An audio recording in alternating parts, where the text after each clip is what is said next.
नमस्कार लाडक्या बहिणींनो, तुमचं परत एकदा आमच्या चॅनलमध्ये स्वागत आहे। बघा, आनंदाची बातमी जी आहे लाडक्या बहिणींसाठी मी घेऊन आलेलो आहे।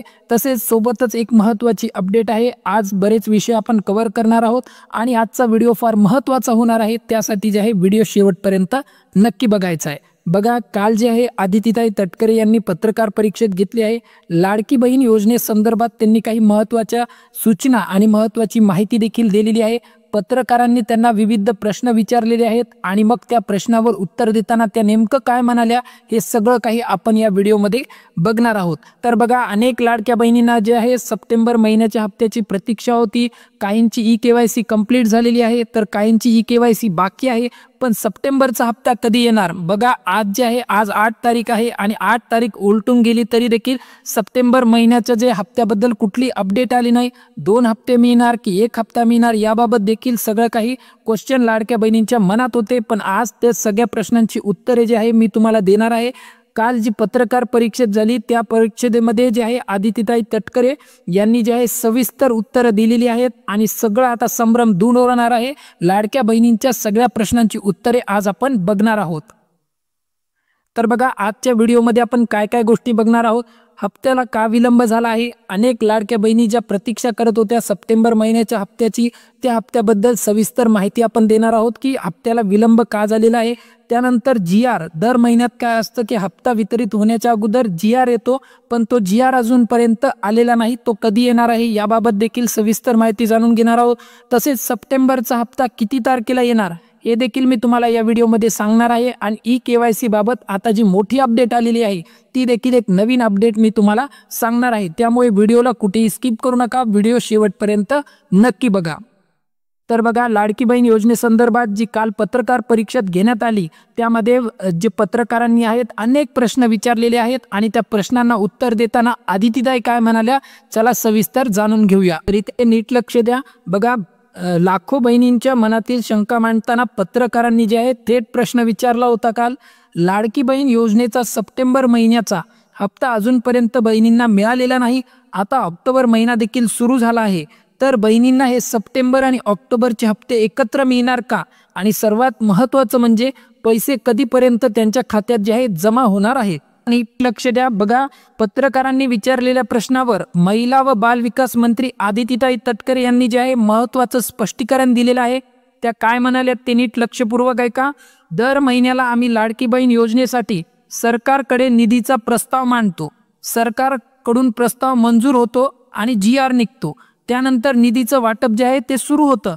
मात्र सध्या अचानक आलेल्या नैसर्गिक संकटामुळे ही प्रक्रिया काय झालेली आहे, थोडी लांबणीवर पडलेली आहे। पुढे त्या महत्त्वाचं काय बोलल्या, तर बघा, मराठवाड्यासह राज्यातील अनेक भागात पूर परिस्थिती निर्माण झाली आहे, त्यामुळे सरकारचं पूर्ण लक्ष पूरग्रस्तांना मदत करण्यावर केंद्रित झालेलं आहे। पूरग्रस्त शेतकऱ्यांना दिवाळीपूर्वी तातडीची मदत पोहोचवण्यासाठी जे आहे राज्य सरकार आणि केंद्र सरकार संयुक्तपणे काम करत आहे असंही त्या म्हणाल्या। पुढे लाडकी बहीण योजनेबाबत बोलताना त्या म्हणाल्या की यामुळे लाडकी बहीण योजनेच्या हप्त्याला काहीसा विलंब झालेला आहे, तरी बहिणींनी जे आहे काळजी करायचं नाही असं त्यांनी थेट जे आहे आश्वासन दिलेलं आहे। आणि महत्त्वाचं त्या काय म्हणाल्या, तर पुढील 3 ते 4 दिवसात, इथं नीट लक्ष द्या, पुढील 3 ते 4 दिवसात लाडकी बहीण योजनेच्या निधीबाबतचा प्रस्ताव सरकारकडून मंजूर करून घेण्यात येईल आणि दिवाळीपूर्वी 15 ते 20 ऑक्टोबर दरम्यान, इथे नीट लक्ष द्यायचंय, 15 ते 20 ऑक्टोबर दरम्यान जे आहे बहिणींना थकीत हप्ते वितरित केले जातील असं स्पष्टीकरण जे आहे त्यांनी दिलेलं आहे। तर आता नीट समजून घ्या। तर आता नीट लक्ष द्या। आता जो आहे व्हिडिओचा महत्त्वाचा पार्ट देखील सुरू होत आहे, कोणीही स्किप करू नका।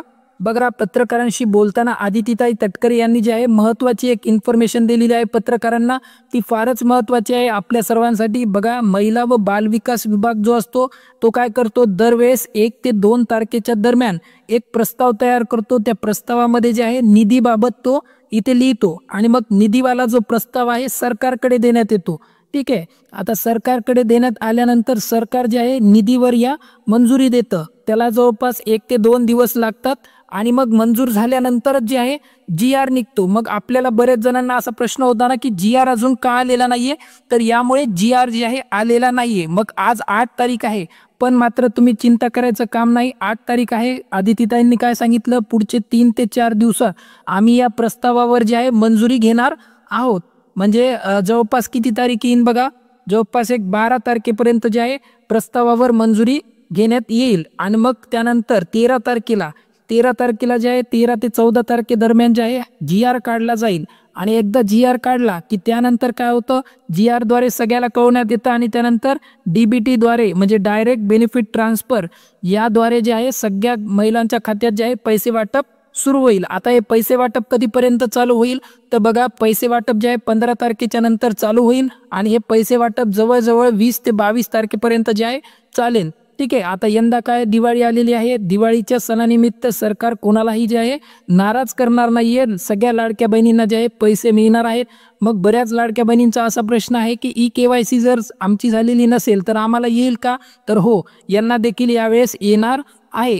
त्यानंतर एक महत्त्वाची अपडेट मी तुम्हाला सांगायचं राहिलं, KYC बाबतीत एक महत्त्वाची अपडेट आहे की मी तुम्हाला सांगतो। बघा, पत्रकारांना बोलताना आदितीताई यांनी एक महत्त्वाची इन्फॉर्मेशन दिली की बघा सध्या जे आहे KYC साईडवर बरेच एरर येत आहेत। ठीक आहे, आणि हे सगळे एरर जे आहे सॉल्व्ह करण्याचं काम जे आहे महिला व बालविकास विभागाकडून चालू आहे। टप्प्याटप्प्यात हे काम चालू आहे। सध्या जे आहे दिवसाला 3 ते 4 लाख महिलांचे जे आहेत KYC होत आहेत। आणि दुसरी महत्त्वाची अपडेट ही आहे, महाराष्ट्रात जे आहे पूर परिस्थिती निर्माण झाली होती आणि त्यामुळे जे आहे 12 ते 13 जिल्ह्यांना या पुराचा जे आहे फटका बसलेला आहे। अशा लोकांसाठी जे आहे KYC साठी मुदतवाढ देण्यात येणार आहे। आदितीताई म्हणाले आहेत की 15 दिवस जे आहेत अशा जिल्ह्यांना मुदतवाढ भेटणार आहे KYC करण्यासाठी। मग असे किती 12 ते 13 जिल्हे आहेत, त्यांना समजा आता डिसेंबरला आपली जी आहे KYC पूर्ण कंप्लीट होईल तर त्यांना अजून एक्स्ट्रा 15 दिवस मिळणार आहेत। त्यामुळे लाडक्या बहिणींनी जे आहे ताबडतोब आपली KYC जी आहे करून घ्यायची आहे। ठीक आहे, आणि त्यानंतर मग डिसेंबर नंतर मात्र हप्ता जो आहे सुरळीत होणार आहे आणि त्यासाठी जे आहे सगळ्यांना KYC करणे जे आहे अनिवार्य आहे। अजून एक महत्त्वाची अपडेट आहे की बघा 2 ते 3 हप्ते ज्या लाडक्या बहिणींचे रुकलेले आहेत, ज्यांना अजूनपर्यंत हप्ते मिळालेले नाही, तर त्यांना यंदा जे आहे म्हणजे या हप्त्यासोबतच आता एकत्रित जे आहे ते हप्ते मिळणार आहेत का, तर इथे मी तुम्हाला स्पष्ट सांगू इच्छितो की चान्सेस फार कमी आहेत। ठीक आहे, चान्सेस जे आहेत फार कमी आहेत, कारण की तुम्हाला मी आता सगळी सिच्युएशन जी आहे सगळी सांगितलेली आहे। यावेळेस जे आहे फक्त सिंगल हप्ता जो आहे तो मिळू शकतो आणि त्यासाठी जे आहे निधीची तरतूद होऊ शकते 350 कोटी इथपर्यंतच। आणि जेव्हा KYC आपली कंप्लीट होईल, ठीक आहे, KYC जेव्हा सगळी कंप्लीट होईल तेव्हा जे आहे पूर्ण छाननी प्रोसेस कंप्लीट होईल आणि तेव्हा एक आकडा स्पष्ट येईल की किती ज्या महिला आहे पात्र असणार आहे। ठीक आहे, मग त्या 1 कोटी असू शकतात किंवा 2 कोटी असू शकतात। मग मात्र त्यांना सुरळीत जे आहे हप्ता डिसेंबर नंतर येणार आहे। मग त्यावेळेस काय होईल, ज्या पण महिलांचे फॉर्म पात्र असून देखील अपात्र करण्यात आले होते किंवा होल्डवर ठेवण्यात आलेले होते, त्यांचे हप्ते होल्डवर ठेवण्यात आलेले होते, त्या सगळ्या ज्या लाडक्या बहिणी आहेत त्यांचे जे आहेत मागील पेंडिंग हप्ते जे आहेत सगळे क्लिअर केले जातील। मग तुर्तास तरी सध्या जे आहे त्यांना एकच हप्ता मिळणार आहे आणि ज्यांना आतापर्यंत रेग्युलर हप्ता मिळालेला आहे त्यांनी अजिबात चिंता करायची नाहीये, त्यांना इथून देखील पुढे जे आहेत रेग्युलर हप्ते मिळणार आहेत। फक्त तुम्ही एकच गोष्ट लक्षात ठेवायची आहे की KYC मात्र आपली ताबडतोब कंप्लीट करून घ्या, जे तुम्हाला कुठलाही जो आहे प्रॉब्लेम येणार नाही। ठीक आहे, आजच्या जे व्हिडिओमध्ये आपण काय काय कव्हर केलं, तर हप्त्याला का विलंब झाला, GR कधीपर्यंत येणार हे देखील मी तुम्हाला सांगितलं, सप्टेंबरचा हप्ता किती तारखेला मिळणार याबाबत देखील स्पष्ट उत्तर तुम्हाला मिळालेलं आहे आणि KYC बाबत ज्या 2 अपडेट होत्या त्या देखील मी महत्त्वाच्या अपडेट तुमच्यासोबत शेअर केलेल्या आहेत। तर आजचा व्हिडिओ तुम्हाला आवडला असेल तर व्हिडिओला भरभरून लाईक करायचं आहे आणि अशाच महत्त्वपूर्ण अपडेटसाठी जे आहे आमच्या चॅनलला सबस्क्राईब करून ठेवायचं आहे। आता भेटू पुढच्या व्हिडिओमध्ये, तोपर्यंत जय हिंद, जय महाराष्ट्र।